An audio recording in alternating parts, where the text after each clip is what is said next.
হকারের পর এবার শহরের অবশিষ্ট ট্যানারি সন্ধানে কমিটি গড়ল পুরসভা। বুধবার কলকাতা পুরসভায় রাজ্যের দূষণ নিয়ন্ত্রণ পর্ষদ, কলকাতা পুলিশ এবং পুরসভাকে নিয়ে ত্রিপাক্ষিক বৈঠক হয়। সেই বৈঠকেই সিদ্ধান্ত হয়েছে তিলজলা তপসিয়া পার্ক সার্কাস এলাকায় ট্যানারির সন্ধানে অভিযান চালাবে পুরসভা। সহযোগিতা করবে রাজ্য দূষণ নিয়ন্ত্রণ পর্ষদ ও কলকাতা পুলিশ। সেই মতো বৈঠক হয় পুরসভায়।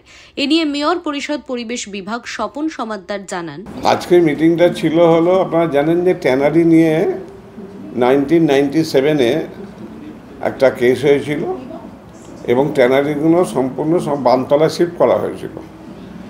তো দ্বিজেন সরকার তখন কী করেছিল, সবাই পেয়েছে কি পায়নি সেই সম্বন্ধে আমরা ওয়াকিবহাল নই, কিন্তু কিছু মানুষ আমাদের কাছে একটা কমপ্লেন করে যে ওখানে ট্যানারি চলছে বেআইনিভাবে।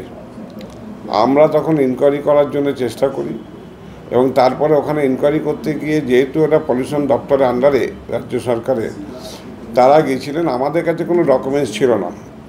আমরা তাদের সহযোগিতা চেয়েছিলাম এবং ওনারা গিয়েছিলেন, যাওয়ার পরে সেই অর্থে সেরকম ইনকোয়ারি করে রিপোর্ট আমরা কিন্তু পাইনি। মহানগরীর কাছে একটা আবেদন করেছিল, তারপরে আমরা একটা joint meeting pollution control board, police থেকে শুরু করে বিভিন্ন দপ্তর, কেএমডিএ থেকে শুরু করে আমাদের ওয়েটল্যান্ড থেকে শুরু করে সবাইকে নিয়ে একটা মিটিং করা হলো। তাতে আমরা বললাম যে 1997-এ আগে কত ট্যানারি ওখানে ছিল, কতটা শিফট হয়েছে, তাদের সব জায়গা দেওয়া হয়েছে কি না, আর যারা যারা তার আগে ছিল অথচ জায়গা পায়নি এবং তাদের কি আইনি ডকুমেন্টস আছে, সেটা একটা ইনকোয়ারি করে রিপোর্ট তৈরি করার জন্য তাদেরকে বলা হলো পলিউশন কন্ট্রোল বোর্ডকে। তারা বললো আমরা করছি, কিন্তু আমরা কলকাতা কর্পোরেশন তাদেরকে সহযোগিতা করব, পুলিশ সহযোগিতা করবে, সবাই মিলে একটা জয়েন্ট ইন্সপেকশন করা। এবার সেই ইন্সপেকশন রিপোর্ট যদি আমরা পেয়ে যাই, ইন্সপেকশন রিপোর্টের পরে আমরা আবার 1 মাস পরে আবার একটা মিটিং করব। তা আমাদের উদ্দেশ্য কাউকে ক্ষতি করা নয়, কারো পেটে মারা না, কারণ ওখানে প্রচুর কর্মীরা কাজ করেন, সেখানে তাদের যদি কোনো লিগাল ডকুমেন্টস থাকে তাদের বিরুদ্ধে পক্ষেও যাতে কীভাবে করা যায় এটা শর্ট আউট বার করা বা সিদ্ধান্ত নেওয়া যায়। তখন দেখা যায় যে পার্ক সার্কাসের 4 নম্বর ব্রিজের আশপাশে বেশ কিছু চামড়ার কাজ হচ্ছে, ফলে বেশ কিছু ট্যানারি সেখানে এখন থেকে যেতে পারে বলে মনে করা হয় বা আপাতত দৃষ্টিতে সেটাই মনে হয়। আপনারা কি ইন্সপেকশন করেছেন?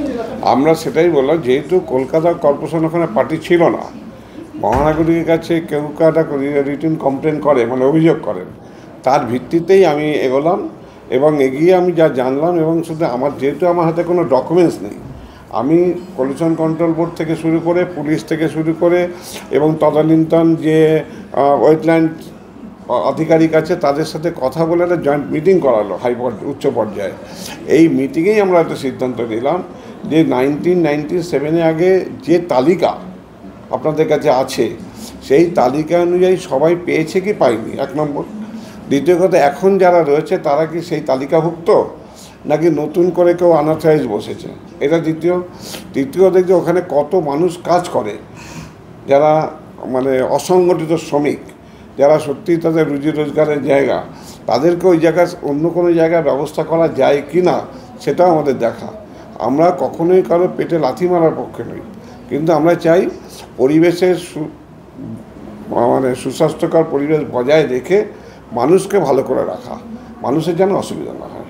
পলিউশন কন্ট্রোল বোর্ডের হাতে যে তথ্য রয়েছে বা তারা যেহেতু আগেরবার এই শিফটিংয়ের দায়িত্বটা তাদের উপরে ছিল, যেটা বানতলায় রয়েছে, কতজনকে শিফট করা হয়েছে? ওটা আজকে আমাদের কাছে দেখাতে পারলো না, ওরা ওই জন্য 1 মাস টাইম দেওয়া হয়েছে যে তারা জেনে টোটালটা জেনে আমাদের কাছে আবার রিপোর্ট করবে। আমি কর্পোরেশনে আমার দপ্তর পক্ষ থেকে একজন অফিসারকে ওনার সাথে এনগেজ করে দিলাম, যারা ওনার সাথে লিয়াজে মেনটেন করে আমাদের কাছে প্রত্যেক দিন রিপোর্টটা দেবে। যদি দেখা যায় যে পার্ক সার্কাস এই চত্বরে আনঅথরাইজড এরকম ট্যানারি চলছে, সেক্ষেত্রে আপনারা কী করবেন? সেক্ষেত্রে আইনানুগ ব্যবস্থা নেওয়া হবে। যদি কোনো বেআইনি থাকে, স্বাস্থ্যহানিকর কোনো ব্যবস্থা হচ্ছে, তার জন্য নিশ্চয়ই আইনানুগ ব্যবস্থা নেওয়া হবে। আমরা তো চাইব সেই ব্যবস্থা নিতে গেলে আগে তো আপনাকে ইনফ্রাস্ট্রাকচার বা পরিকাঠামোটা জানতে হবে, যে কোনটা হোয়াট ইজ হোয়াট, কোনটা সত্য, কোনটা মিথ্যে, কোনটা আইনান্য, কোনটা বেআইনি। সেই জন্যই তো আজকে মিটিংটা করা এবং সিদ্ধান্ত নেওয়া। আপনারা কি ইন্সপেকশন করেছেন? আমরা সেটাই বললাম, যেহেতু কলকাতা কর্পোরেশন ওখানে পার্টি ছিল না, মহানগরীর কাছে কেউ একটা রিটেন কমপ্লেন করে, মানে অভিযোগ করেন, তার ভিত্তিতেই আমি এগোলাম এবং এগিয়ে আমি যা জানলাম, এবং শুধু আমার যেহেতু আমার হাতে কোনো ডকুমেন্টস নেই, আমি পলিউশন কন্ট্রোল বোর্ড থেকে শুরু করে, পুলিশ থেকে শুরু করে, এবং তদানীন্তন যে ওয়েটল্যান্ড আধিকারিক আছে তাদের সাথে কথা বলে একটা জয়েন্ট মিটিং করালো উচ্চ পর্যায়ে। এই মিটিংয়েই আমরা একটা সিদ্ধান্ত নিলাম যে 1997 আগে যে তালিকা আপনাদের কাছে আছে, সেই তালিকা অনুযায়ী সবাই পেয়েছে কি পায়নি, এক নম্বর। দ্বিতীয় কথা, এখন যারা রয়েছে তারা কি সেই তালিকাভুক্ত নাকি নতুন করে কেউ আনঅথরাইজ বসেছে, এটা দ্বিতীয়। তৃতীয় দেখি ওখানে কত মানুষ কাজ করে, যারা মানে অসংগঠিত শ্রমিক, যারা সত্যি তাদের রুজি রোজগারের জায়গা, তাদেরকে ওই জায়গায় অন্য কোনো জায়গায় ব্যবস্থা করা যায় কি না সেটাও আমাদের দেখা। আমরা কখনোই কারো পেটে লাথি মারার পক্ষে নই, কিন্তু আমরা চাই পরিবেশের মানে সুস্বাস্থ্যকর পরিবেশ বজায় রেখে মানুষকে ভালো করে রাখা, মানুষের যেন অসুবিধা না হয়। সমীক্ষার কাজ মেন রাস্তাগুলো সব শেষ হয়ে গেছে, এবার কোথাও স্ট্রে একটা দুটো হকার গলিতে পড়ে আছে, সেটাও আমরা নিয়ে নেব, নিয়ে আমরা নবান্ন এই রিপোর্টটা খুব শিগগিরই জমা দেবো। আর এ বিষয়ে বারবার করে আজকেও একটা রেল দুর্ঘটনা, রাঙাপানিতে আবারও রেল দুর্ঘটনা হয়েছে, গতকালও হয়েছে, বারবার রেল দুর্ঘটনা, সেই লোকবলের অভাবের কথা বলা হচ্ছে, বারবার কথা, রেল দুর্ঘটনা আটকানো যাচ্ছে না। কালকেও যে কথা বলছি আজকে আবার রিপিট করছি, মোদি সরকার, মানে এখন যেটা এনডিএ সরকার বলে না, মানে